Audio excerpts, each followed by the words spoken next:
Oh, yes, oh, yes, oh, yes. We are back. It is a Monday, and a very good evening to you as I take off my spectacles and say good evening, welcome to it. It is the Slyso TV podcast, and of course, I'm not alone. I'm with the gang in the building, starting off with Billy Bukako in the building. And of course, Hi, last but not babes. least, we save the best for last. The queen of the podcast, Toto, in the building. Boop, boop, boop, boop. Hey Hi, guys. team. Hi, everyone. Yeah. Hi. How's everybody Hi. doing? Let's start with you, Queen. Oh, I have to be quite honest, I'm having a mixed emotion kind of reaction. I think it's just been a lot emotionally heavy stuff that's been happening. So yeah, and right, but also and right, if that makes sense. Yeah, yeah. It does. We are Yeah, adults. We know this. yeah.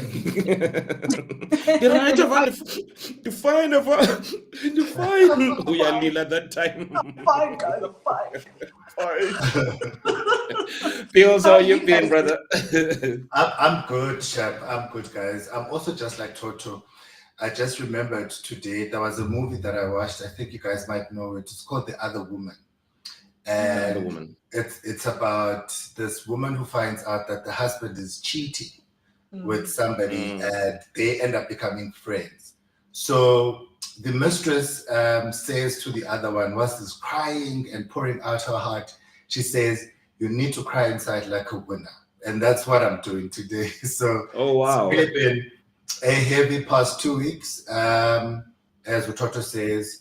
But hey, I had an interesting weekend that I can't, wait to unpack. So that was the Mhm. good part of my week. But everything just happening around us, man, not too cool. But I'm surviving. I'm crying inside like a winner.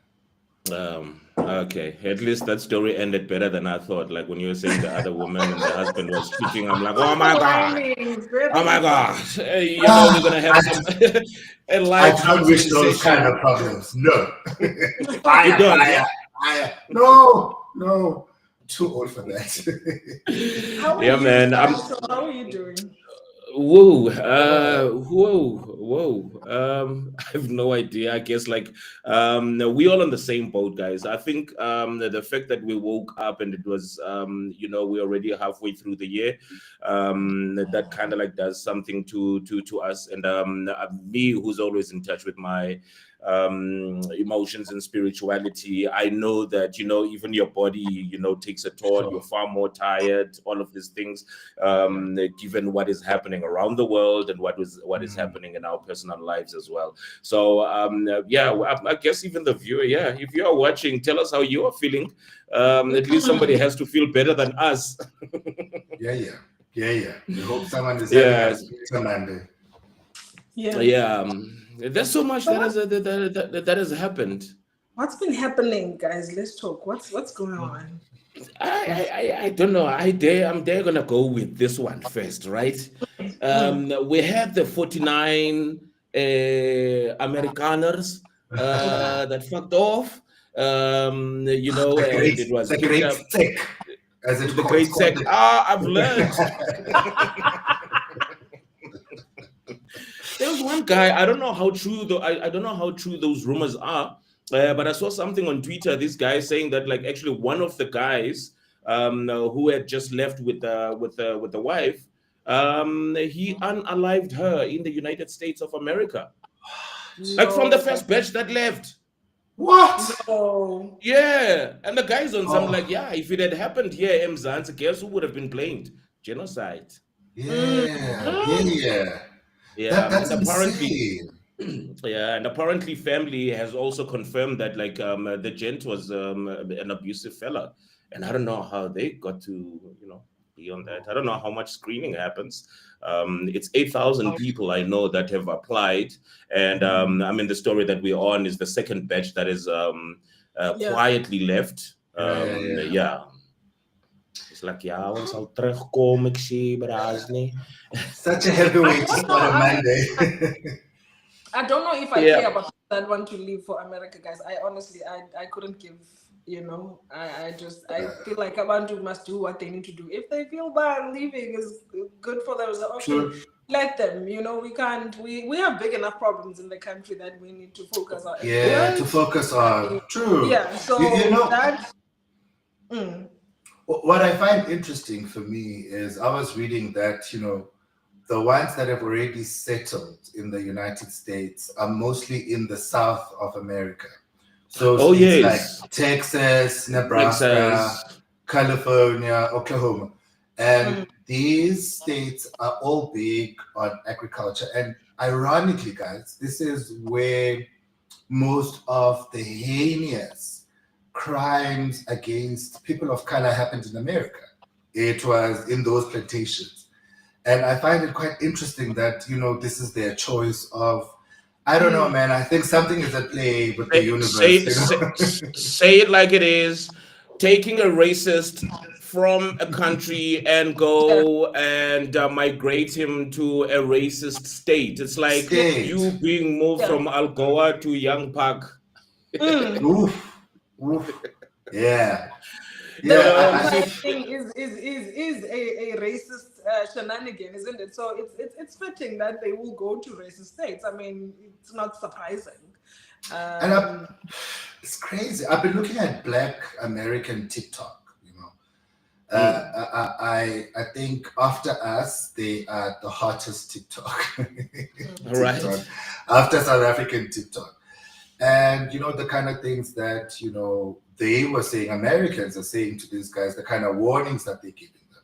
I know one of these guys who was saying, "You thought you were running away from all the crimes that your ancestors have committed against people of our own color. Guess what? You're coming here to clean our houses." There's a lot of Oh the yes, I saw reception. that. The reception, yeah. I mean, I think politically the reception is really good. But these people are not going to be sitting in the Oval, the Pentagon, and all these places. They are going to be sitting with everyday Americans. And it's really interesting to see their take and reception mhm. of our fellow South Africans. Yeah. Mm. But I was But really. they had a choice. They had a choice to stay and they chose to leave. So, yeah, good Yeah, and luck. if it doesn't work out, I think like there was that ruling that if you're South African, even if you migrate to another country, you can always like come back. So yeah, True. let's go out True. and try and see. And the paddling, very interesting. There was I know this is just off, but it's still around the same issue. Don Carter is what is his, is that Oh, his yes. name? Yes. Yes. On That Carter. PS, On Piers Morgan. yeah, on Yes. Piers Morgan. That motherfucker shit. Yeah, he's a contender. Yeah. He is Head a off to him. contender. He's Yeah. a contender For that. Man. for the Caesar Nondomo Courageous Citizen Award tonight. Uh, Yeah, you know, I'm I gonna wait. I'm gonna love. wait for you. I'm gonna yeah. wait for your nominations, guys. Sure. But I it was very absolutely. interesting. Yeah, Mm, you were No, saying good. sorry, I was just getting excited. I absolutely loved his composure. I loved, and you all know how Piers Morgan can be so Yeah. intimidating in his Mm. interview style, but that guy put him in his place. And I was just interested. I saw only a clip. I was interested in seeing what Gareth had to say because I saw he was also part of the panel. Yeah. And we know out there's different, reception of his views. A lot of, Mm. South Africans, especially people of, my color, would say he's racist. Yeah. But Yeah. was the rest would I was really interested in hearing what his take is. But Dan Carter, head off to you, Knocked it man. out the park. And Head of off to course, you. yeah, and how can we forget Mam Sophie Naye, when he insisted, when that, I don't know who that racist is, who was there as well, who was claiming all these the kill the Boer, the blah blah blah. He's like, the highest court in the country says there is no threat. The former president of the country came out and he said that like this was a slogan, it didn't mean anything. And they played the clip. It's unfortunate I couldn't find it. Where it was during the TRC, and this was still being debated. This kill the Boer, kill the farmer thing. And this Afrikaner guy says, "Oh, do you mean the same as wishing the Bobayana and the Nach? And we are singing this as a lullaby for kids. It's supposed to be racially inflaming. The English, derogatory, yeah. But he's saying that like we sing this song to rock the baby. We're not saying somebody must go get killed and stuff. This was debunked as far back as the TRC. And they're still lurching onto that, which might bring us to what you had, Bills, as well, around the BE laws, because they point out all these racist laws, over 140 laws that, and Dan says it so eloquently. So are you saying that the same should be applied, or that prejudice against women, because it talks about empowering women, people's sexuality, the disabled? Is that what you're on about?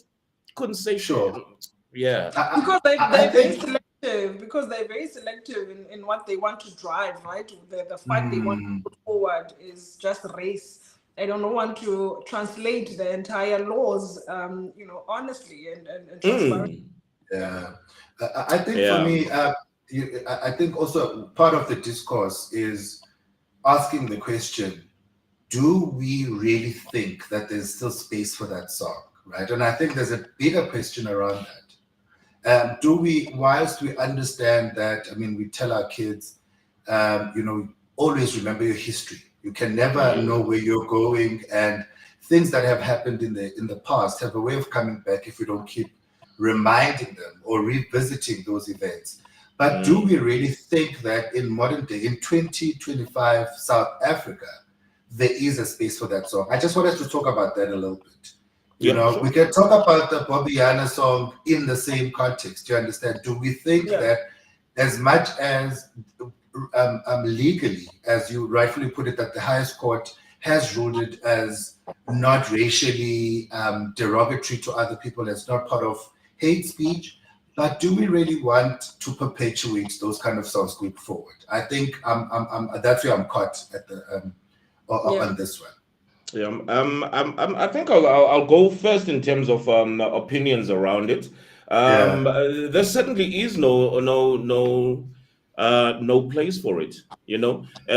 For me, it's not even EFF. It's just Julia's playing the the whole political pulling of strings, or making sure that when a person pokes you all the time, for whatever for whatever reason, and it doesn't have a place in South Africa today, as far as I'm personally concerned. You keep regurgitating that instead of coming up with far more progressive slogans that are inclusive. You know what I mean? Yeah. It's like saying when I Slyso, women are dying. That's not enough. Men stop killing women. Then we have a message. Then we have something to talk about. Do you understand? But Toto, I just wanted to hear your views on that one as well. Look, for me, it's I'm two-way about it, because the history itself, we want to preserve history in how it really took place in real time then, right?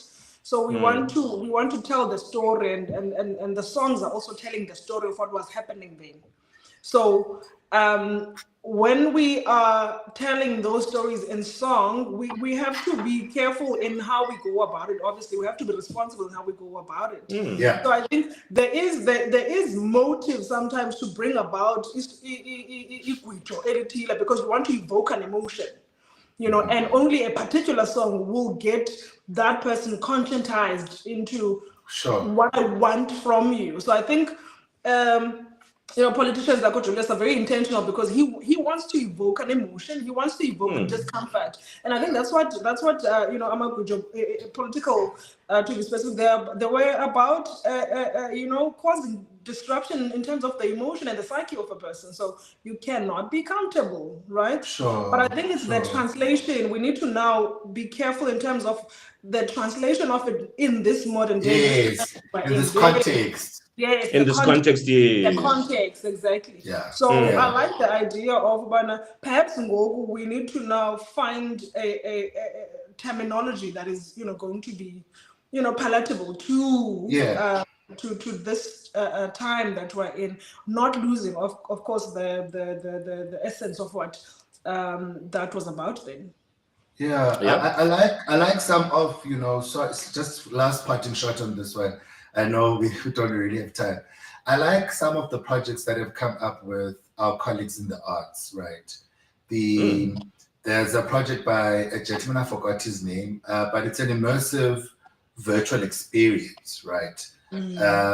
Where all of this is captured, where the inception of the song, the context is all captured, right? Exactly what you're saying. So that whoever gets, and it's in a medium that, the audience really links, can connect with, right? Those goggles and all these kids and all this generation basically are, that's the kind of language. And I think it's a way forward. And I had an idea when I was speaking to him about it, saying, if only we could teach history, for example, like this, all these sensitive subjects that we want to touch on, but sort of feel a certain way in terms of how they land, because obviously the people that we intend for them do not really have the context, but there's something where we can just use technology, especially these emerging technologies, to address some of those things. I just had to say it, sorry, as the tech/business guy. Look,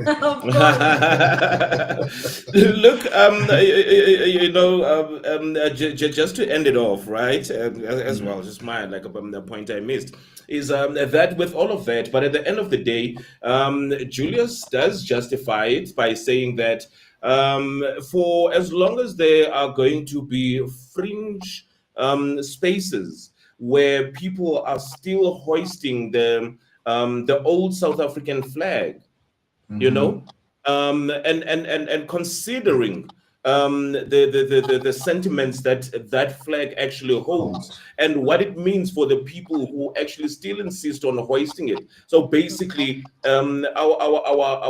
we haven't changed from hating you for from being far more superior than you. And I just came because he keeps singing it, because he says, for as long as you keep hoisting that flag, that reminds us of such a painful past. I'm not saying this song to remind you. And someone who shares the same sentiments with who Juju is right here on the comments. Somebody singing, we really should not be worried about what people are singing. A lot of struggle songs are like that. The Mshile song, for an example, is about bringing a rifle. Let Julia sing whatever he wants.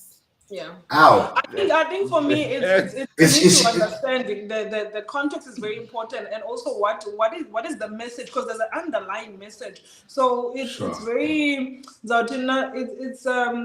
you're not applying your mind if you're going to take it literal, because it's not about actually inciting violence. It's about actually bringing you to understanding that racism is still very much alive, and so we cannot be comfortable, and you cannot be comfortable if you're racist and you think that black people are going to take it. And so when we sing that song, or when they sing that song, it's to resist. Basically, it's a resisting song and saying you can't do that, right? And I think that's what we need to appreciate about politics, and the psychology of politics is about, we then have to use those struggles to bring you back into reality. Look, we can still fight. We can still fight for our rights and our humanity. You will not need to do that. And the nice thing with this one in particular is that because it happened in the Oval Office, the whole world now knows about it, right? Yeah. But imagine if that was not the case. Yeah. We can't always assume that the context is implied, you know, because there's new kids gaining consciousness every day. But I'll leave it there for now. Yeah. Okay. We move on. Toto. Well, I want to go to, but you wanted us to talk about the BEE laws and Elon Musk. Yes, the laws and Elon Musk. Yes. What is the latest? What's going on there, Billy? Maybe you're the best. Okay, maybe let me go there, right? I think you mentioned Juju and his tactics and how he plays, you know, the political game. Now, there's one thing that I've always crowned Ramaphosa, even before, way before this time that we're in. I said, I think Ramaphosa is the master of the economic chess game, you know? I think he's going to be that president who is going to be quite prominent in terms of you know, the economics and the geopolitics and all of that. And, you know, this is an ongoing story, as journalists would say, you know. Yeah. So such a move we've seen, you know, in the Oval Office, in the meeting that he held with Donald Trump, where the outcome of that meeting was the government gazette that went out that sort of changed a bit or relaxed some of the BEE policy clauses. For instance, it sidesteps the 30% black ownership, you know, that is aligned with international companies coming into the country. And, you know, and there's a big discourse on whether that is a good or bad move, or whether we've been sold to the highest bidder. There's all these, you know, different narratives around that. But I wanted us to first look at what Starlink is, right? And we can have this conversation and what Starlink brings, you know, because I personally have a feeling in terms of the outcome of that meeting and where we are in terms of, you know, the BEE codes and Starlink. So Starlink uses what is called low Earth observing satellites. So basically, if you see with Wi-Fi and 5G currently, we've got towers, we've got receptors that, you know, the infrastructure that is already put on the ground in order for us to have, you know, connection or connectivity. But Starlink does not need that. So the satellite beams connectivity directly to where the area is, which is why it's good for rural areas, because there's no infrastructure, right, for that. But what I like IOL did also a quick comparison, right, between 5G and Starlink for the layperson to see what the benefit is, right? And they looked at things like speed, right? Where 5G download speed and things like that, you know, that we value those things. You know, we looked at things that consumers value when they choose an internet provider. We all want to, you know, everything to move at a click of a button, right? And in terms of speed and latency, 5G came superior, right? So that's 1 to 5G, 0 Starlink, right? Okay. Coverage and accessibility, I think we talked about the infrastructure itself.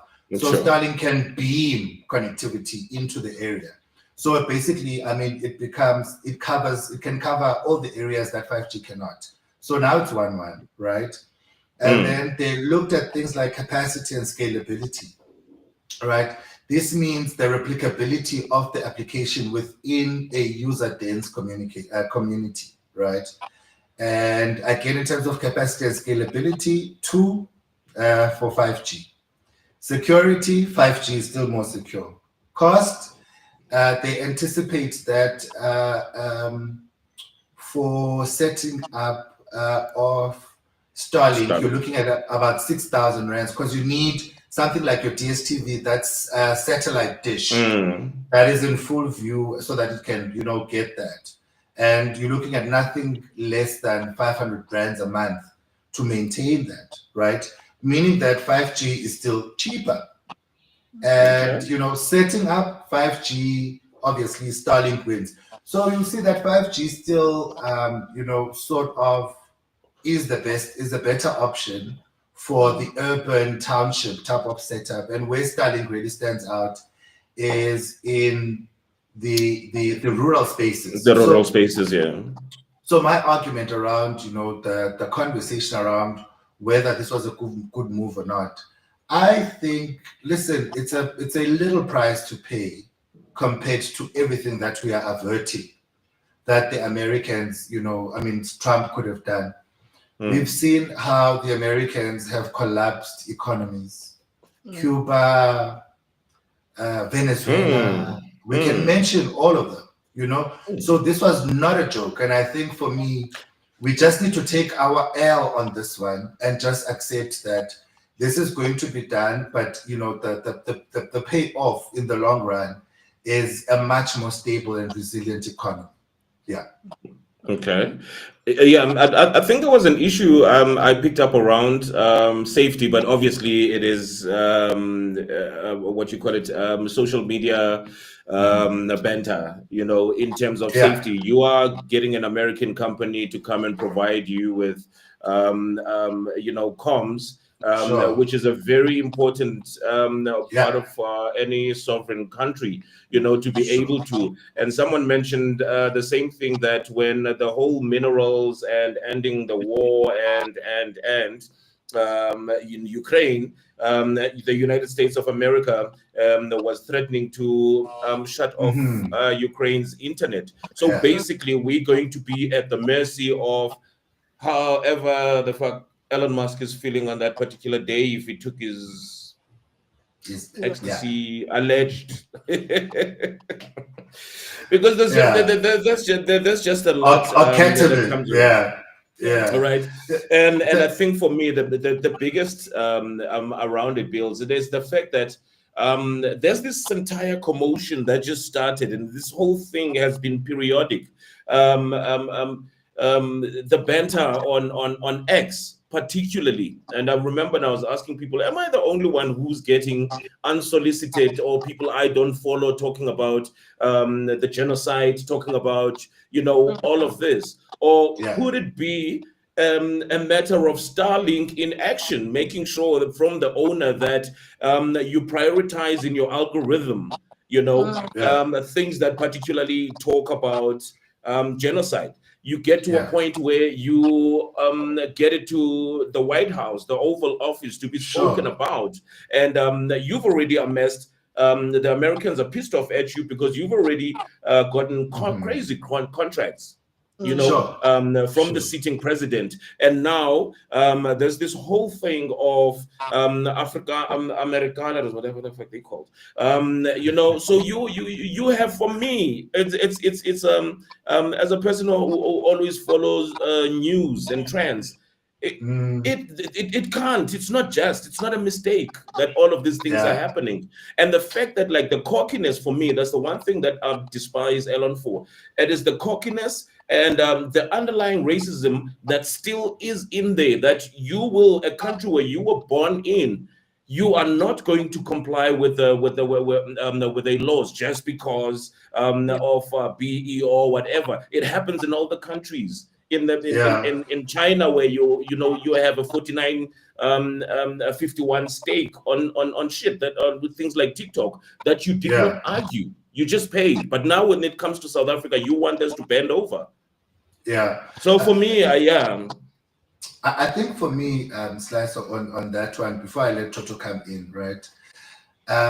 You will remember, for instance, I think the previous Trump elections, Twitter at the time was at the center of that chaos, right? And I think it was the first time that I learned in my lay mind that actually it makes sense that you can utilize the owners of these platforms to peddle information, whatever information that you need, right? But now we're talking about the owner of the platform being the very same person who is at the center of this of this misinformation, if you'd like to call that, right? So I have no doubt that, I mean, what you're experiencing could be that, right? But also remember when 5G broke, there was a lot of panic, right? There was a lot of misinformation that was going around. There was a lot of scares that were going around, rumors of our sovereignty as a country again, being at stake, and all of these things. And I am not saying that is not the case, right? But I'm just saying also when we moved from 1999 to 2000, we all expected to be extinct, but here we are. But I'm just saying, there's all these other things that come with introduction of these things. I have no doubt in my mind that there is a benefit to the powers that be for the entrance of Starlink. And the powers that be, I don't mean South Africans, no, but for somebody else. No, for sure. I can agree with you as far as that is concerned. Look, for me, the main issue, I mean, I don't have a problem with things being introduced for the benefit of the people. So the question is, how beneficial is this to, South Africans and our country? And then also the outcry around BE laws, there needs to be obviously compliance, isn't it? For everybody that wants to come into the country. So for me, I think that's where a lot of people need to be taken into confidence in that there are no rules that are going to be banned for a particular individual. We need fairness when it comes to trading. We need fairness when it comes to business. So that's just my 2 cents on that one. Yeah, I get it. I still say we got somewhat of a temporary good deal. As I said, this is it's an unfolding story. We are yet to see what's going still on. waiting to see what's gonna go on. Yeah. Very interesting. And it's also like, I mean, in the Tika, if anybody is reading where the Deco was defending, which is basically what you were explaining, that the policy change that will enable Elon Musk Starlink to operate in South Africa, and they're talking about things that at the level of trade, which is basically where it might come from. That at the end of the day, there are people who are extremely behind this because there is a benefit, who are not just ordinary South Africans. And really, as you break it down, the bills, we get to say that if I'm in an urban area, I'm not really suffering much. Yes, the one thing is that, like you saying, that it will benefit the people in rural areas. And for me personally, given Elon Musk's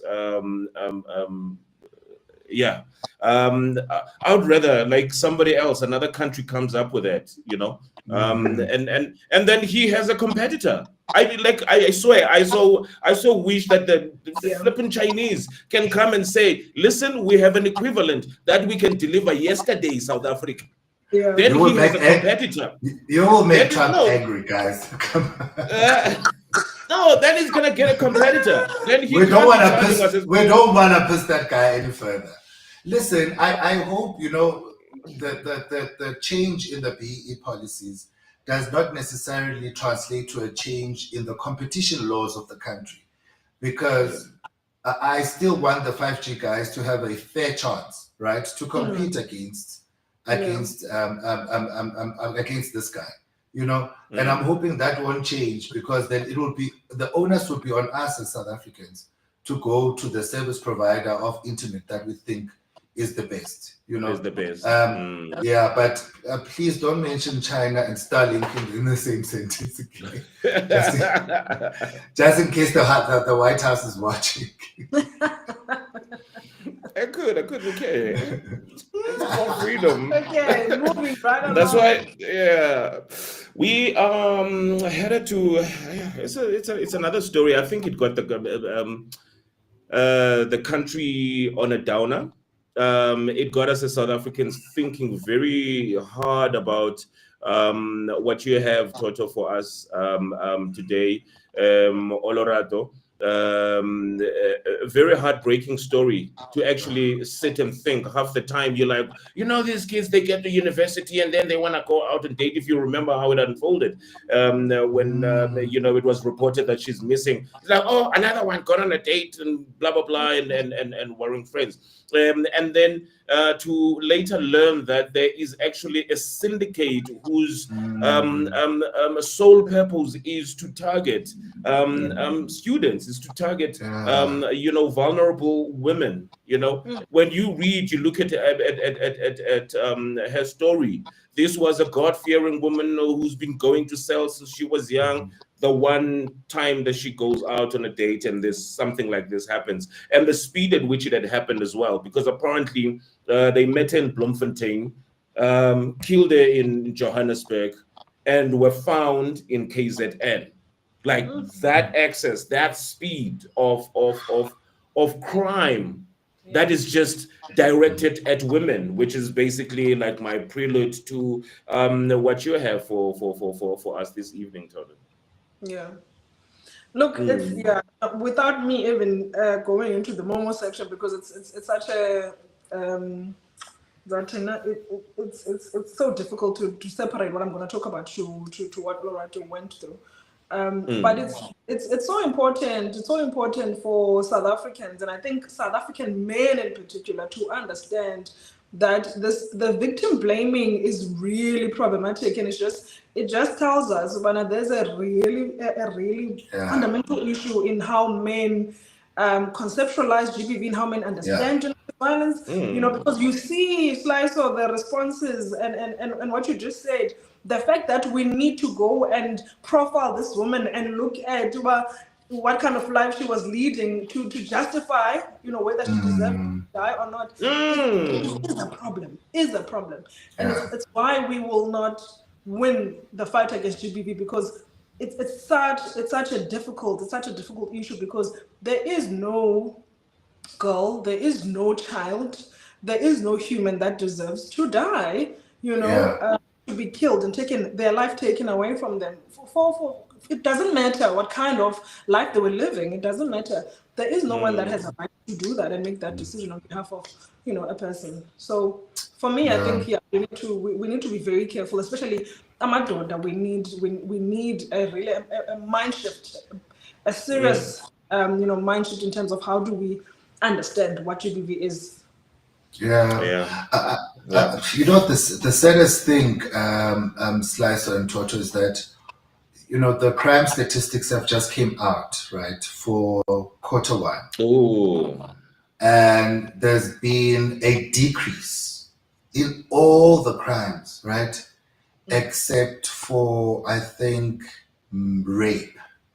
Right, I think rape was up by 0.3%, but there's been a decrease, and this is a time where not really celebrating, but we need to just be doing our reflection in terms of what are we doing right, how can we push the numbers down. But instead of that, we're sitting here talking about this, right?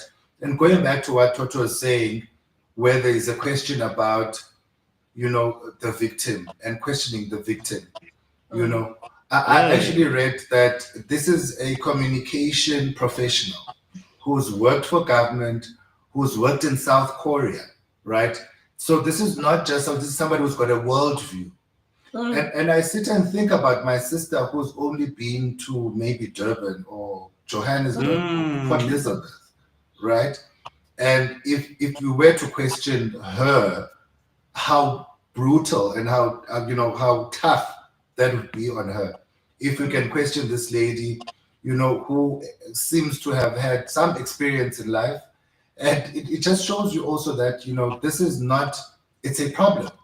And Slyso, you mentioned very important detail where she was identified in Bloemfontein, she was killed in another province, Gauteng, and the victims were found in KZN, and they were found to have been running what they call now a romance syndicate. Imagine, and it's a thing that had been running across the country. They were found with bank cards and all. Think about 19 cell phones or something. Cell phone, SIM cards, ID books, yes, ID books. You look at the amount of intelligence that went behind this, right? Where SIM cards were recut on using other people's. So it's not just a matter of this lady was targeted and she was just murdered for whatever. It is a syndicate. These people were doing. And you know what also broke my heart was, hearing the mom say, my daughter fought because her nails were broken. Oh, man. Yeah, that is. Yeah, I think for a brief, we have a comment from a viewer of Olorato Magada, saying GBV is GBV only on the side of women. When the man is killed by a woman, there will be comments like, "What did he do to her?" Or he might have done something wrong to her. So if we fight GBV, let it be fought in all angles and must be handled the same way. That is a comment from Oviolo to Tolo. I think Anybody? without minimizing on what Uviolet is bringing, right? I remember there was a time when there was this whole men are trash thing. I was one of the people that stood up and said, I am not trash. I am taking care of kids that I didn't birth. I am doing this, I'm doing that. But that is taking away from, yes, you're not trash, you know it, right?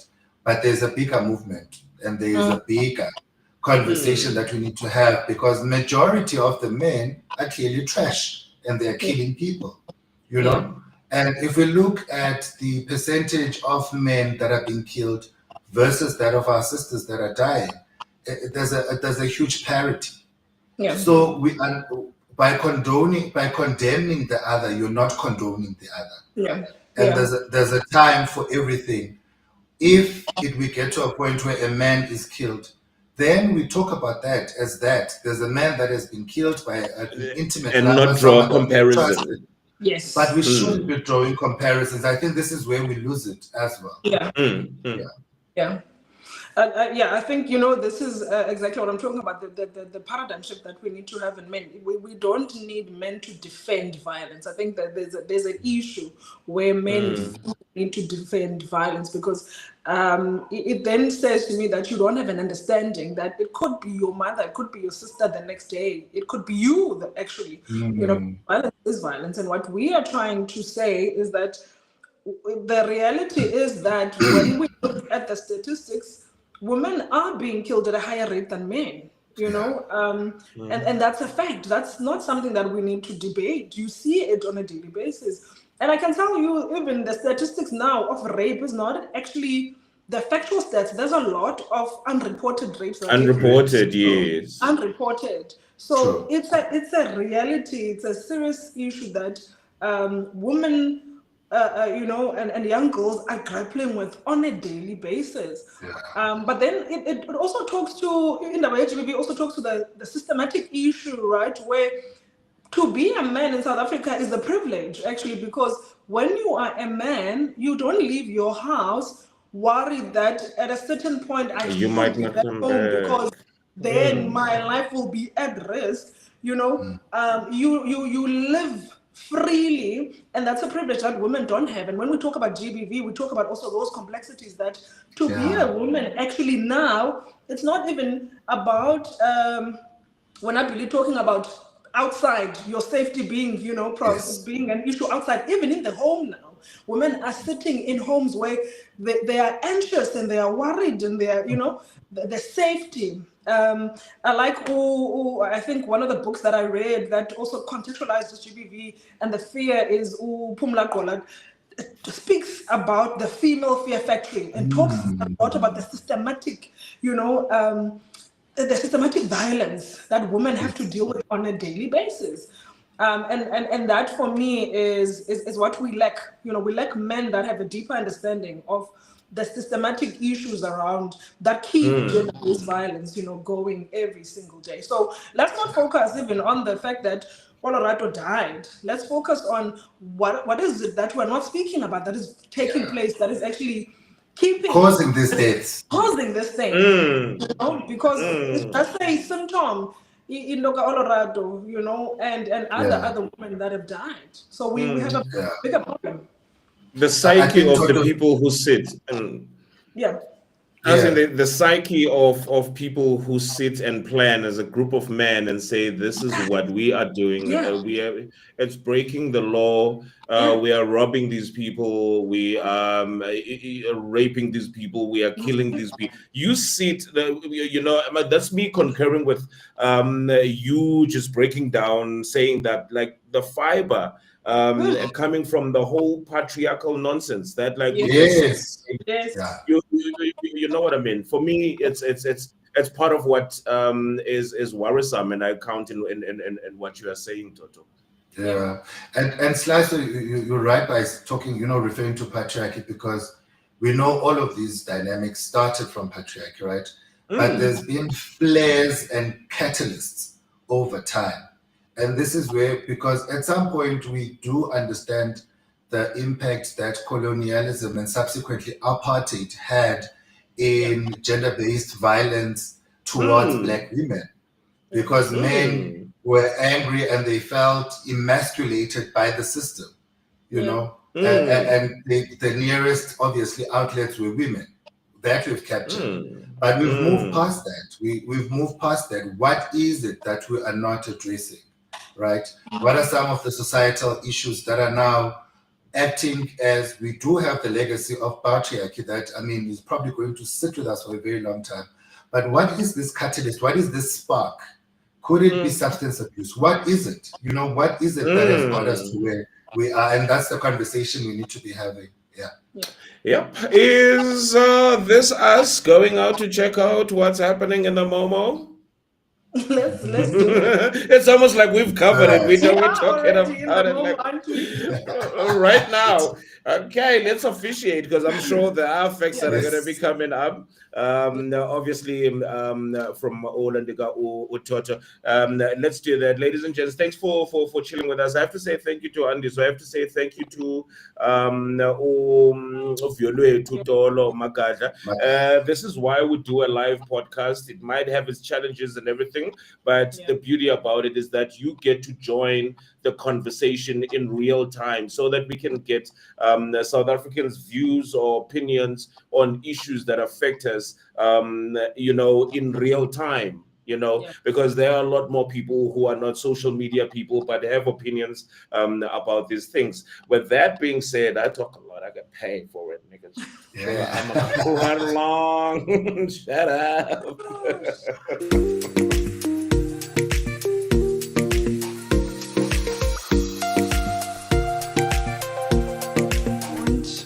Give up on your dreams. Don't give up on yourself. It can also be a developmental crisis issue. Keep pushing and stay the course.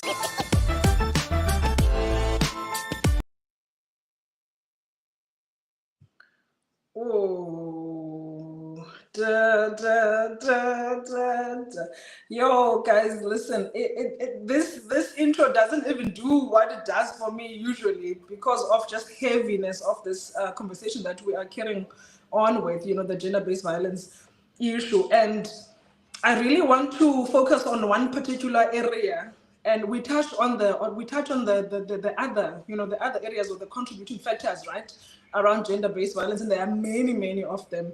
We touched on issues of patriarchy. We are living in a patriarchal society, unfortunately, and that means that we are living in a patriarchal society that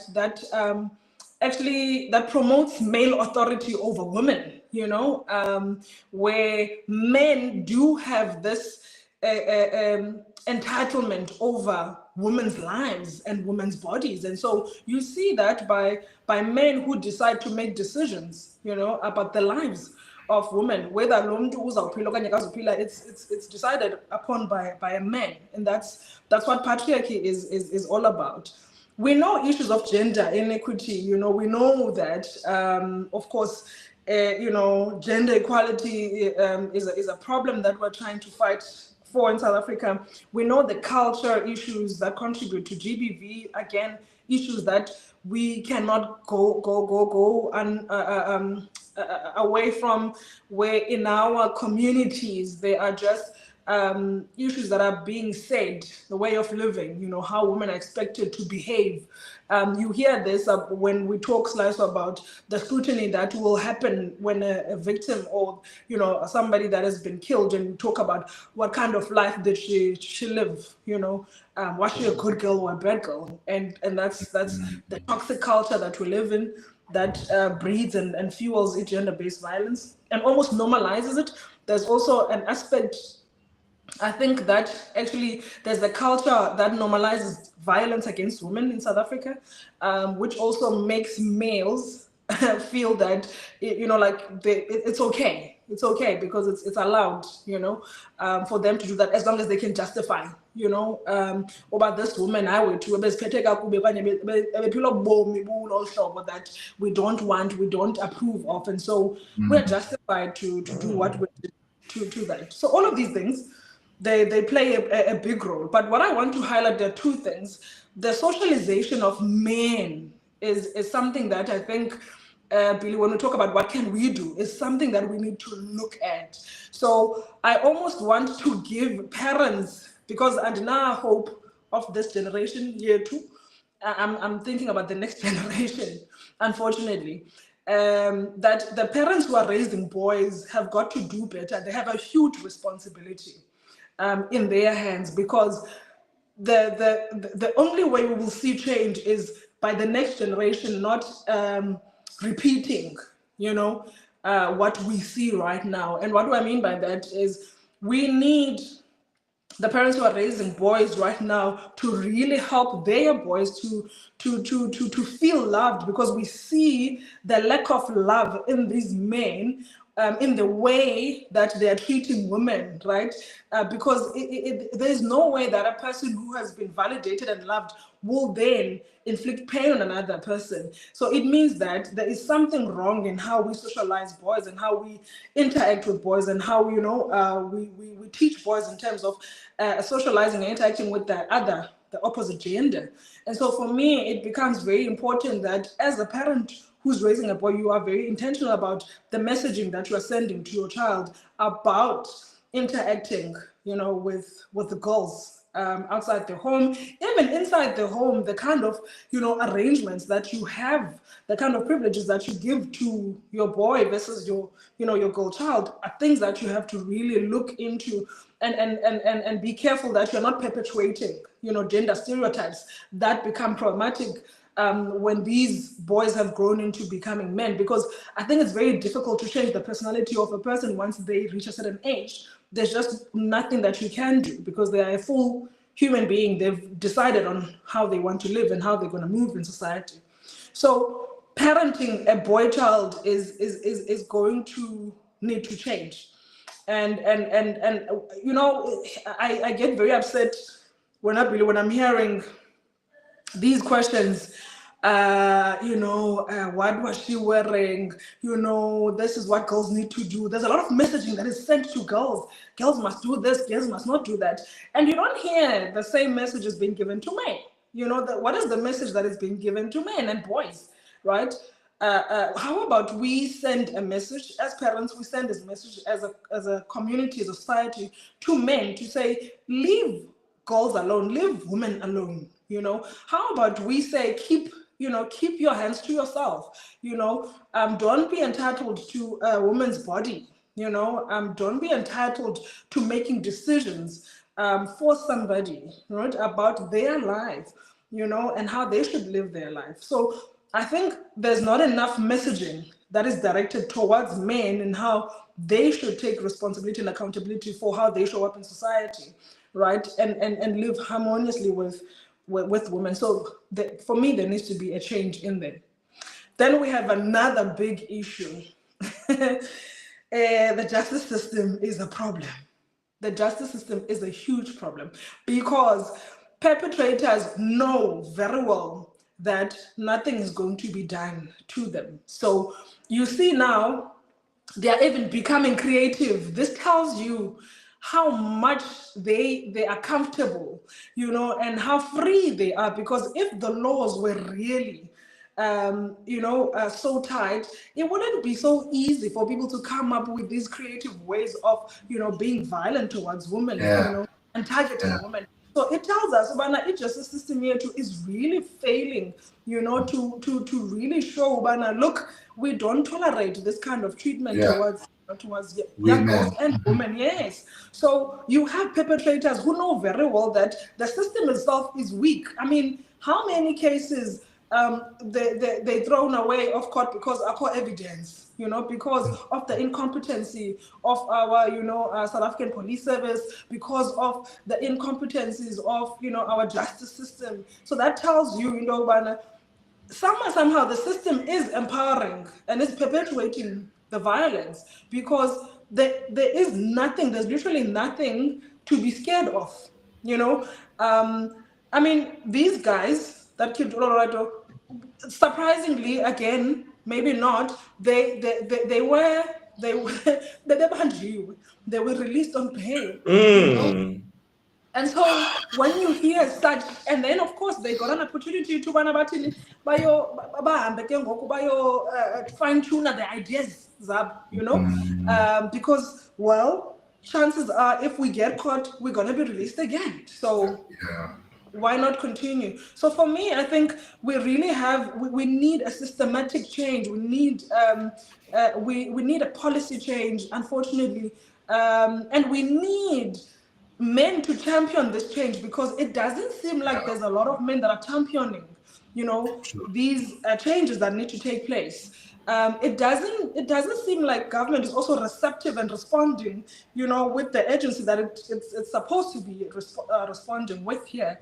We're talking about lives here. Every single day, a woman is Mm. being killed, and for me, it just doesn't feel like there is an urgency, in how government is responding.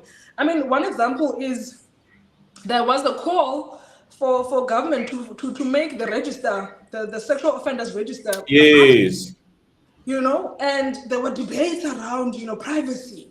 And the question was privacy, Kabani, because you're talking about people that violated other people here. Exactly, it's And you're privacy. talking about if you are then for protecting women and young girls, then you gotta make us know that then Utobeka has been convicted of this crime. That's a red flag. We need to know, because otherwise, how do we know? How do we know that first Mm. before? So Yeah. you see, those things for me, they just tell you that it's not taken serious in the GBV, and unfortunately, until we see a change in the justice system, we are still going to sit with a big problem of hearing these stories, and until we see also men championing, because there's a loud silence from men when it comes to GBV. Yeah. And it worries me, because then I wonder about, do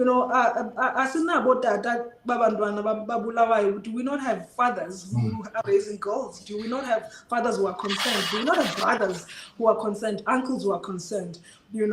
Are we really sitting with a bunch of males who are so concerned about not being outed, that they would rather then sit back and not do anything about the situation? Because there is also that protecting I don't want to be so loud, because just in case kufunyaniswa or something down the line, and I can Mm. That to I be did. created. Yes. So Mm. you see, so for So me, I you are think, quiet. You are quiet because you don't want your own infringement. So yes, Yes, yes, to be brought up. to be yeah, brought yeah. up. Mm. Mm. So for Very, me, I very, think, yeah, yes. yeah, I think that's where I'm at, guys. It's really a call that I'm trying to make. Is that, I do believe that there are concerned fathers. I do believe that there are concerned husbands. I do believe that there are concerned brothers and uncles. But Andiazi, why are you so silent? Because at this point, there's nothing that women have not said. There's nothing that women have not done. I mean, there were Yeah. marches were done. They were, Mm. like, there's a lot that has been done. And I think for me is how I wish that we can have men championing and be the ones that are marching on behalf of women and standing in and really calling each other out and fighting for justice for women. It's exhausting. It's exhausting in the GBV in South Africa because it's like same thing over and over. Over and So, over. yeah, and I mean, you also only because of Olorato and the story, then you wonder, like, so there are many women that are being killed, guys, that don't make the headlines. Their names don't, Their names are not known, So then I also wonder who speaks, who's advocating for those, for those lives in those communities. So we have got to do we've still got to do a lot, but I think for me, I would really want to call on government to really they've got to do something. There's a lot of NGOs that are working that have been submitting recommendations to Parliament to say, look, you gotta relook the laws, you gotta change something. And it seems to be moving very slow. And I do want to say to government, it's a waste of time to keep on pouring funding to GBV, but let us do awareness campaigns. We don't need awareness campaigns. We've done awarenesses. We've raised awareness. People know what it is. And I think we also need to just call a spade a spade. This issue of gaslighting, community builders and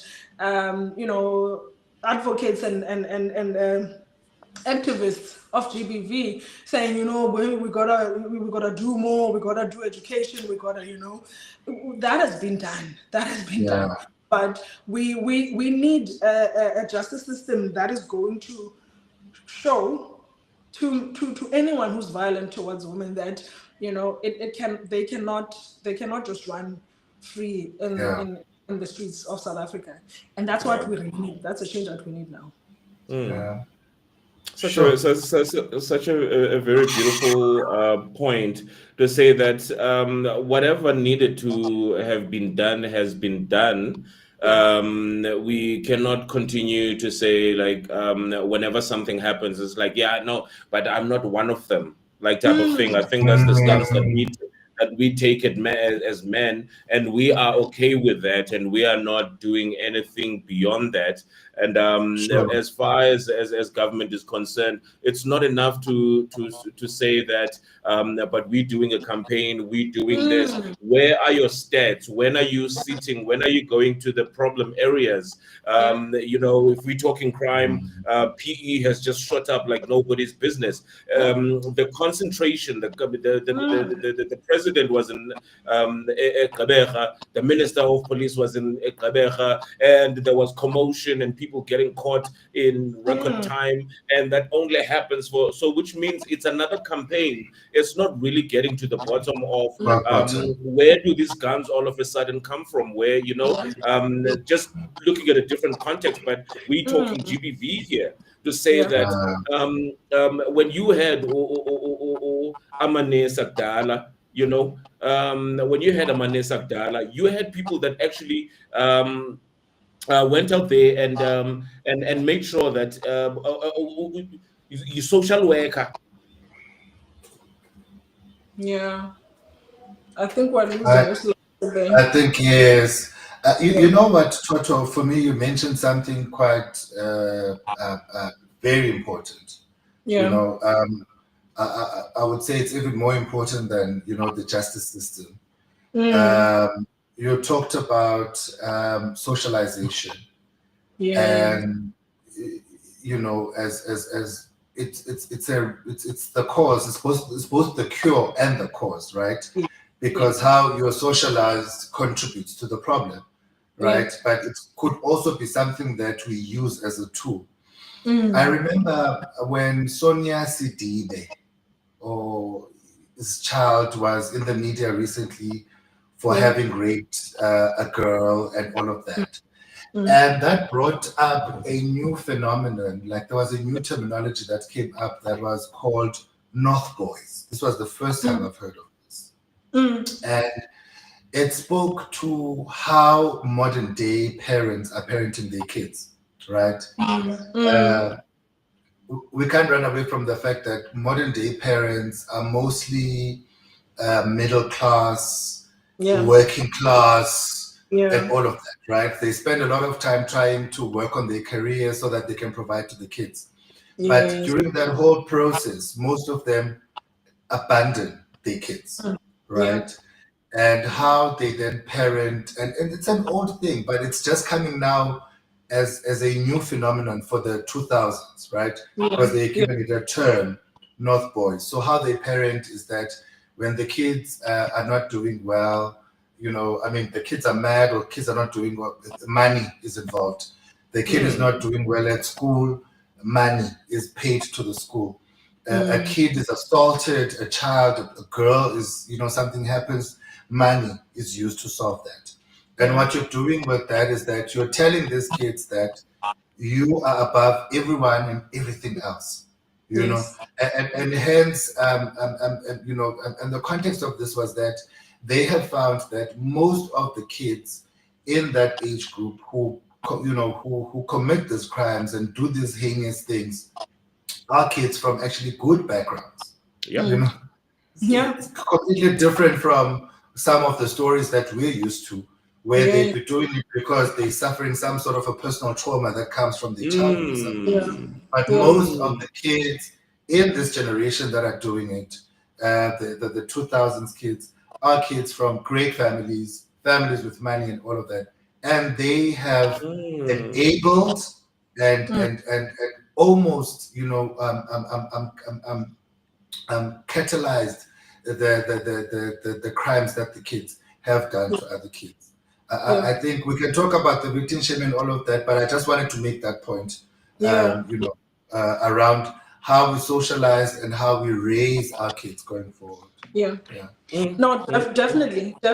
And you see this entitlement starts from a very early on, right? The male entitlement in terms of what a woman, it's the remarks that I've even made at home, when a girl child is dressed up and umalume is going to sexualize umdana, because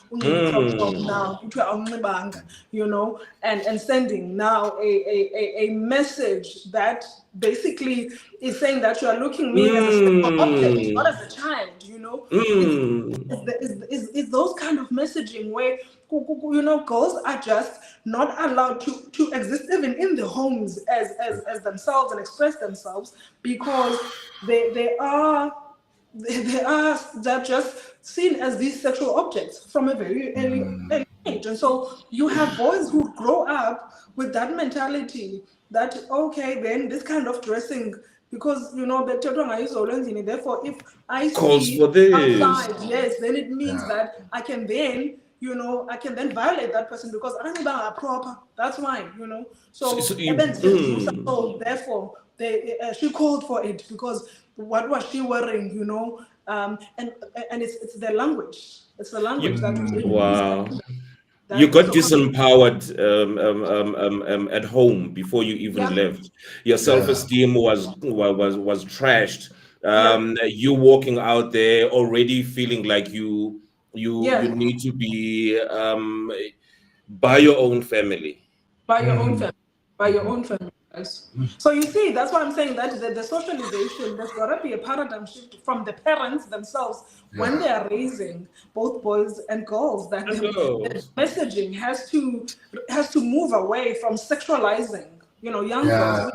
I mean, if you check, for example, I believe the statistics of men who are chatting with young girls on social media, inappropriate sexual messaging.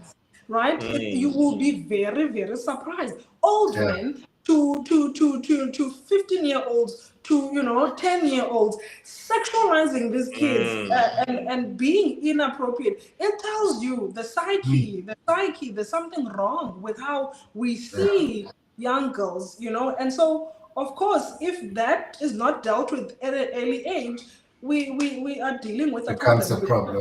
It becomes a problem. From this chain, it's I pick up it is home, that should be playing a very vital role in terms of socializing appropriately, young boys and young men, because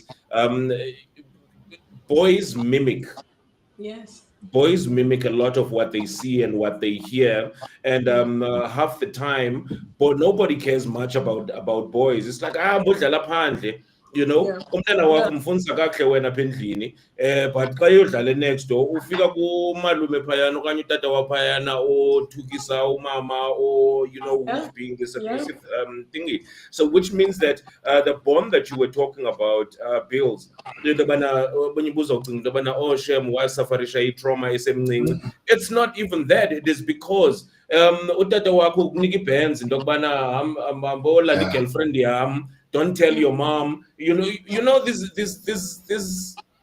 Yeah. these tiny little things that we probably like take for granted on some, like, yeah, no bubuchita obo, Yes. you want to sit and like, yeah, Enabling Well, them. sometimes you're easing the guilt as a parent, because you know where you're lacking, and you think that by doing more of this, you're sort of, I don't know, there's a word for it, compensating, overcompensating, right? yeah. Compensating Yes. for with that which you lack, but you're creating a whole completely different problem altogether. Wow. Right, guys. Yeah, there's a parenting. there's a comment parenting. once again from Oma Andy.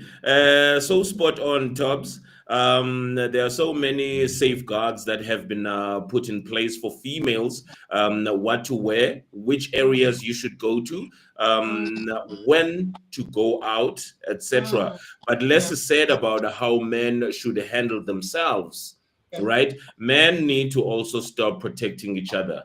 I think that's one of the things that come out out there, from a home to patriarchy, to very important, you stated, Toto, the role that government plays in making sure that el conto liphelele. You can't say you are fixing the campaign. Campaign is doing what? You know what I mean? It's been a means of eating for the longest time ever.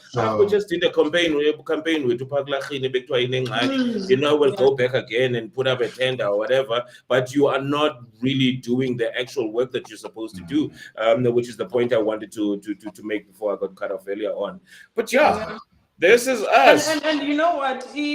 So we see the statistics of women being raped, women being killed, but you don't see government coming up with, okay, the interventions that they funded, how well are they, like, how, what's the ROI? What's the ROI? You understand? Because for me, it's like, it's pointless. We know the reality. I'd like to see more consequence and what do you call it?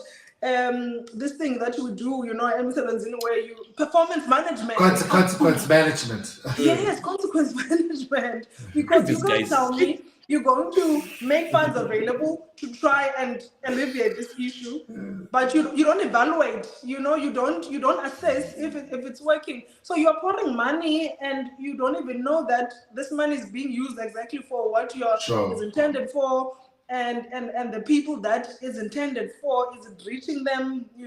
Other interventions, useful, like, for me, I think the government is just ticking boxes, and this is not the time to do that. Like, you have got to be intentional about this kind of work and bring in proper people. You can't drive someone's GBV with perpetrators. Unfortunately, you can't. The people that are, so, I mean, we talked about this last time, Slyso, where we talked about the issue, and I think in one of the GBV awareness that I was at with Winene Foundation, Billy, the issue was the SAPs themselves, where people are reporting, are the ones who are perpetrating. Yes. Tell me you are being realistic. Tell me you're taking this thing seriously. How?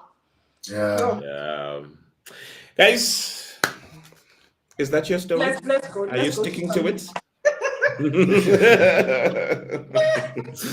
We move on, ladies and gents, and find out from Bills. I heard something that has to do with my favorite plant in the world. Uh, Uncle Snoop in the house. What are we um, a, Ah, doing? dis- yes. a disclaimer: T's and C's are for medicinal purposes. As Yes. an OCD kind of person, some Okay. calming down, but it has become a means of making money. It Yeah. has been denied its benefits, perpetrated from from as early as the presidency of people like Ronald Reagan. Mm. You know what I mean? When the message was like, "Yeah, you smoke weed, you're gonna die. You do this, you're gonna," and that was big pharma saying that we need to suppress this because we need to sell some Sure. aspirin and some grandpas and stuff. But we're getting in the context of South Africa right now and the rollouts that have been there and these medicinal clinics that are cropping up somewhere. Mm. That, ladies and gents, we're going to get in this segment that is coming up with Billy Bukako. Formal Mhm. intro.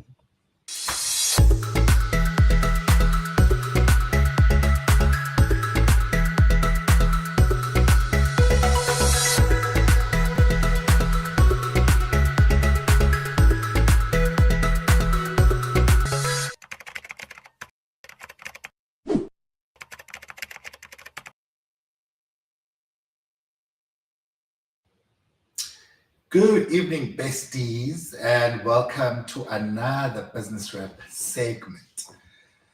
Oh, it's really been a really heavy show, those conversations that we had. And I thought our conversation today was going to be quite light until I received a call. I think it was about 30 minutes before we started with the show. And I get a lot of calls from entrepreneurs, some of my mentors, and all of that. I mean, mentees, seeking advice on different sorts of things or just having just a conversation, right? And this is a lady that I've known for quite some time, and she's been on the business journey for quite a while. And she called me, she was on the verge of tears because she had lost one of her biggest clients. And the ripple effect with that was that the investor that was supposed to come on board decided to pull down. And whilst I was, listening to her, something, came to my mind because what I heard from what she was saying was more of, I am tired. I have been walking this journey. When am I going to get to the finish line? Hmm. And I think this message was placed upon me because, my response to her was simply show up, don't arrive. Entrepreneurship, as much as it mimics life, right? It's a journey, right? It mimics life, it's a journey and it's not a destination. But as much as it mimics life, it is not a race. It is a journey that is meant to be savored. It is a journey that you're meant to take in, mark all the landmarks, look at everything, stop at the robot. When it says green, go ahead. Because there's a reason for that. Each and every mile or kilometer that you walk in this journey carries great lessons for you for the next mile or the next kilometer. So take nothing for granted, right? Anyone can arrive, anyone can sit at a desk and make a call. But showing up is different, right? Showing up means you're mentally present, you're emotionally invested through good and bad times, right? In entrepreneurship, as we know, you will lose a sale, you will lose an investor. That is all fine, right? It is all part of the journey. It is all part of the lessons that you need to take forward. There's another adage there that says preparation meets opportunity. That is exactly what the journey does to you. It prepares you for the opportunities that come along the way. So, Bestie, I want to say today, I don't want you to confuse movement with progress, right? Because you're moving, it doesn't mean that there's progress. It is during the toughest of times that you get the GPS coordinates for the next level and the next pit stop. So always be present in the moment, because the world does not reward people who are merely present, but it rewards those who show up with courage, clarity, and consistency. So part of this journey is being consistent, is being present, and taking up each and every lesson. Walk as if you're a tourist, look around. There's always landmarks, and take those into account, because they all form part of a beautiful story, a story of your journey, getting where you need to come from. So we know entrepreneurs are not really people that have got what I would call, lack of a better word, weak characters. Tap into that energy. It's right inside you. So each and every day and every moment, ask yourself, am I present? And what is the lesson for me today? Thank you. Wow. Short and Yeah. sweet and to the point. Yes. It's So- all about you being serious I wa- about the things that you do. Yeah, I wanted to get that out of the way so that we can talk about the herb, right? Yeah. Yeah. So I was invited to the Cannabis Expo. I was there actually on Friday and Sunday. And man, I must say we have grown as a country from where we were, right? A couple of years ago in the industry. But I must say we are really not where we need to be, Yeah.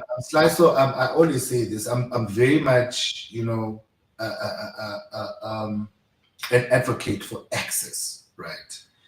And for the longest time, especially with primary industries, your primary sectors, agriculture, mining, those industries need to be transformed dark or blue. Whether we like it or not, we need those industries transformed. With agriculture, we've seen how most of the black farmers struggled to get into the mainstream markets, the mainstream, mainstream everything basically, right? And this cannot be the same, because this is a new subset of agriculture, and we can't start off in the back foot as black people. And I'm saying this merely because back in the 90s, when I was still in school, I know of people whose parents were paying for their fees selling marijuana, and it was illegal at the time. You can't tell me now in 2025, when this thing is legalized, that black people are at the back, right? They are taking the back burner. You can see the difference between the white and the black products. We need to do better. So that was the first thing I realized, that the parity between black and white. Trust me, there were a lot of impressive black entrepreneurs. A lot of black entrepreneurs doing products, edible products, systems and all of these things. But there is still a lot of work that I saw that we needed to do. The other thing, and I went to the ARC, the Agricultural Research Council stand, as well as that of the Eastern Cape Rural Development Agency. And I'm not putting these institutions on blast, but it was merely for information purposes. To say, I'm from the Eastern Cape, and I know marijuana has been in the Eastern Cape since way before I was born, or way before even my parents were born, right? How is it that the whole of South Africa is importing seedlings or seeds? We don't have any seed manufacturer or any seed classification or any seed whatever. So basically, this for me is starting to feel like the mineral story, where they come, we harvest, they go, and they come back as products. Because you can't tell me that, all of the plants that we've had for years, we cannot produce seeds that can, be used in the context of South Africa. That we're buying seeds from Holland, Spain, and America. So I think for me, that really did, unsettle me a little bit, and also understanding that most of the entrepreneurs that are there are in value addition, so they don't really care where the oil came from. But for me, it matters because once the reserves close, we need to account about the entire value chain. But beautiful event, lots of smoking, You didn't invite me. Lots of food tasting, and definitely seeing a lot of progressive young entrepreneurs. I've got hemp infused Vaseline. I've got chocolates. I've got Those are time to be high. I've got sunscreen. I've got a lot of amazing products. I met this amazing woman, Unombuso Wakwaduma. She's from Scottsburg. She runs a manufacturing, she has a fully compliant manufacturing plant, Lalim. Looks like you know her tops. Yeah, it's got a fully compliant manufacturing plant, Lalim, SAT and ISO certified and all of that. So there's a lot of, good work out there, but I still feel like there's a lot of groundwork that needs to happen. Winnie Mandela once said this, what is Emking Komoma Kwalandi? We can't accept that again. We can't accept that. In Tango, guys, we need to do something and make sure that those people must get rich first. First mover advantage is a real thing in business. Yeah, that was my piece. And you're sticking to it. Very interesting. I'm so motivated. Yeah. I'm so motivated. Definitely, and like a nice way to end it. It's interesting because like you're saying, Billy, but because of the legal aspect of it, it was not being obviously widely used and appropriately used. But when it's got some value and it could contribute, to people's livelihood, then it's going to become an issue for Black people. Yes, and I put in this is a bag. Like I'm tired. No. Yeah. I'm tired.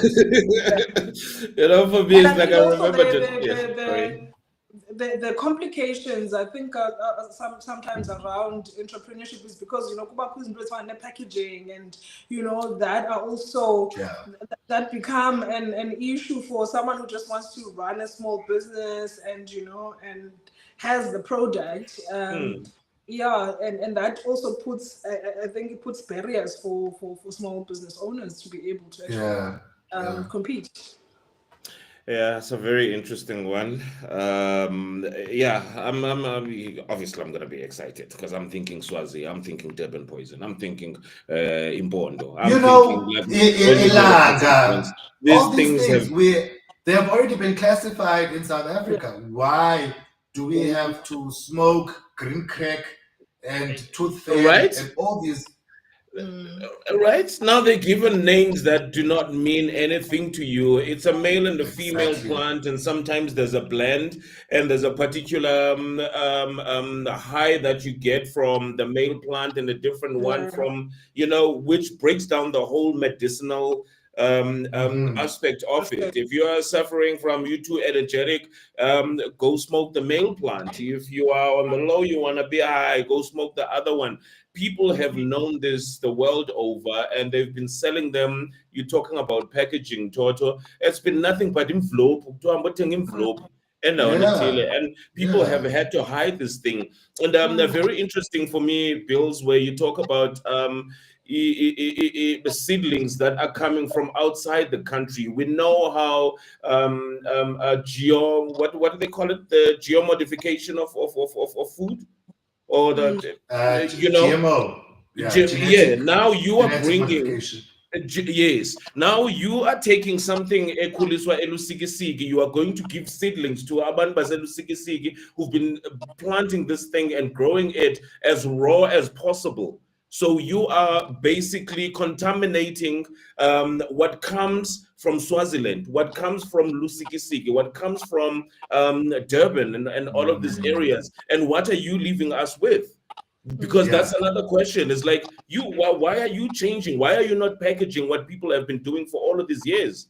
that you were Yeah. flying planes to make sure in the zibulala amasimi abo, because you did not have the access that we have now. I remember I was in a Mm. Sport, and on the weekend of my birthday, went to go buy a celebratory joint, and I asked, and went to a dispensary, did the necessary, and the gent was, I'm like, dude, like, how much does it take to open this thing, because you have it right next to fucking clicks? How do you do Yeah. that, you know? Yeah. And it's like, look, it's flipping expensive. And he broke down in terms of the stock that he gets. And if it's like, so there are these control systems that are put in place that only people with money can Yes. comply with. So which means that you are closing the access that you so passionately speak about, Bills. So yeah, Yeah. I think it's a conversation that needs to be Another um, day. It's unacceptable. It's sad also, you know. It's Yeah. sad because these standards that are placed, for instance, what you're saying, to regulate the industry should be coming from the first movers of that industry. Yeah. What exactly. works for them? What works for Yeah. them? Mm, This is one conversation that we cannot just accept and take, you Yeah. know. And I'm also going to implore our colleagues from the province. It is not acceptable, colleagues, that it was your first intervention was last year with farmers. There's no cultivation practices. We've got departments that we can add. mm. We need that. No cultivation practices. Basically, if you want to start, you need to watch Google videos, and these speak to the context of America because that's where the seed comes from. And you're Mm. never going to be able to recreate the Oh. perfect climate for this seedling in South Africa when we have, and they see deep in case you've forgotten. It comes from the plant. It comes from the plant. You know, how can we say we don't have seedlings? Yeah. Yeah, Anyway, somebody got paid. I I gotta say, I got a balls to say it. Guys, thank you I so much. wish. Another wonderful Yeah, yeah. packaging packaging of information. Yeah. Billy, you talk about access. Toto, you talk about your passion and to change the mindset, especially of a young person Yeah. going into after grade 12.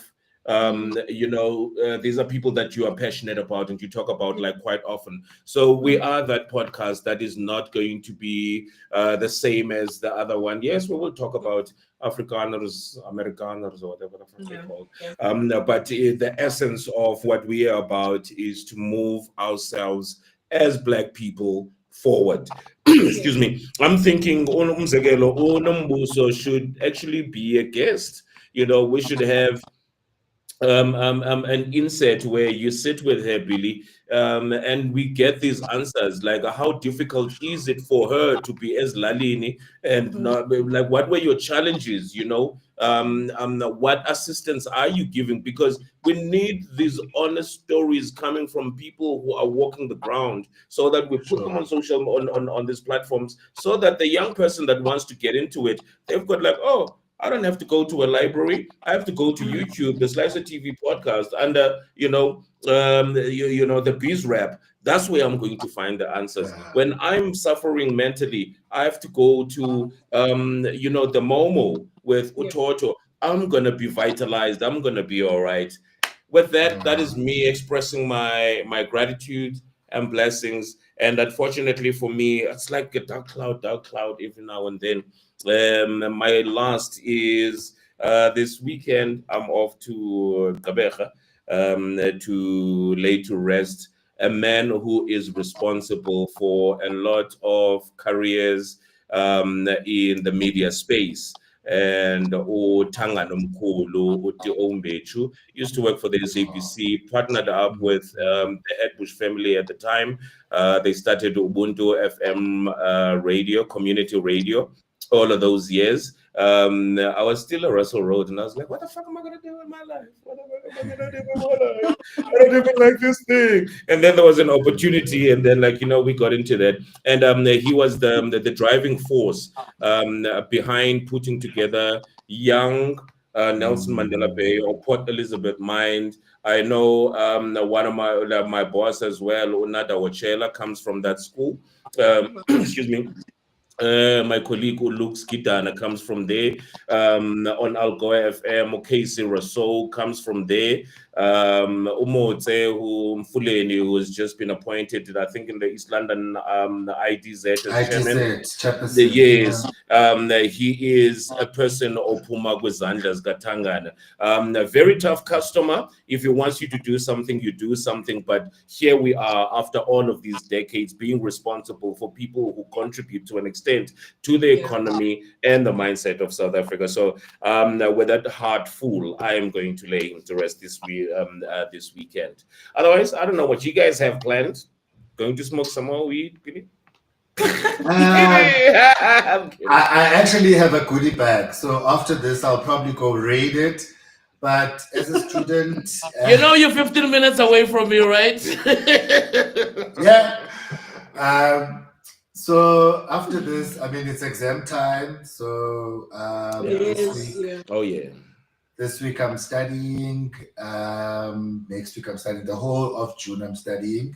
So I'm looking forward to that. I think with that means that a lot of other things sort of take the back burner. But me and the besties, they know where to get me. They know where we sit and talk our things. And they inspire a lot of some of the things that we talk about here. All of these conversations that we have. So I'll keep having those as sort of like a breather in between my studies. Yeah. Oh, yeah. Queen? Yeah, and me, of course, a lot of planning around the WINN Foundation. We have put out our statement, to support Olorato's family and just calling for justice when it comes to that.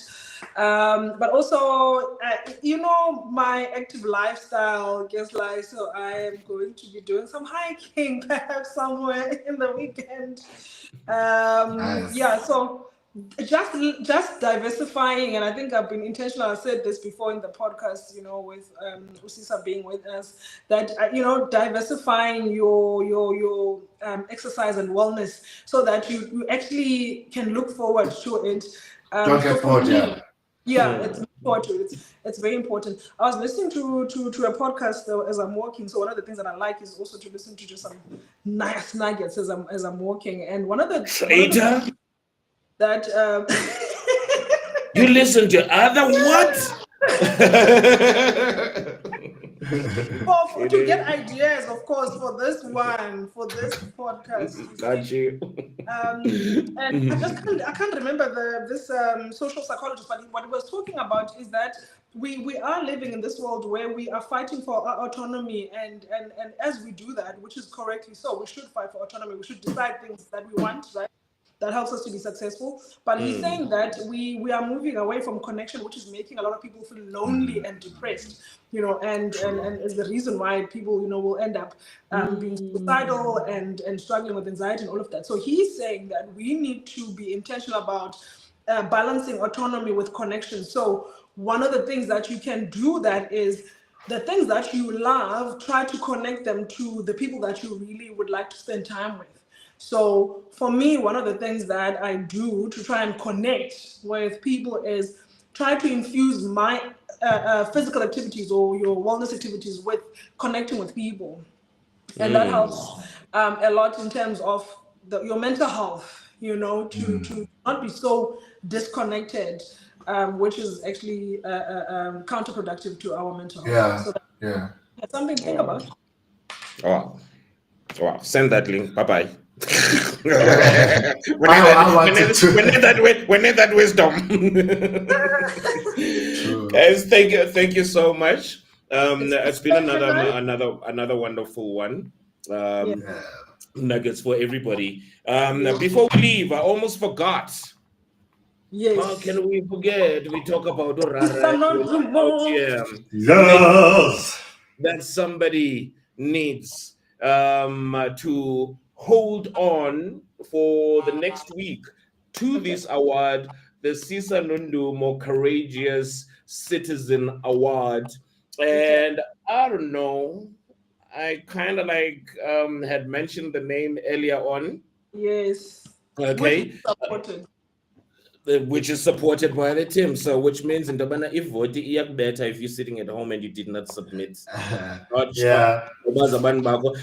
His name is Daniel Corder. He's a South African television, radio, and internet personality. He currently presents the Don Carter show for ENCA. We hope to be there one day if they will not toss us out like McG, multi choice. He's worked for Guru. And at the last I checked, he was working for 5FM. He was born in 1993 on the 10th of November. He is one person who is courageous. It's not about the struggle, but it is talking your truth. And I think for me, if you can present fact, excuse me, if you can present fact and challenge people who are opposing your view, you are a winner as far as I'm concerned. And I think to take on a person like Piers Morgan and just dispel everything, to have another voice that had been there for so long in the South African radio space, or Gareth Cliff, to have the veteran journalist, or like, I have to give them props for the diversity of guests. But it was Indo Epumemlonyene, and I think the one person who actually should be holding on to this for the next 2 weeks is Don Carter. So there it is, the Switzerland Award. Yes, Courageous Citizen Award. Thank you guys. It's been swell. All right.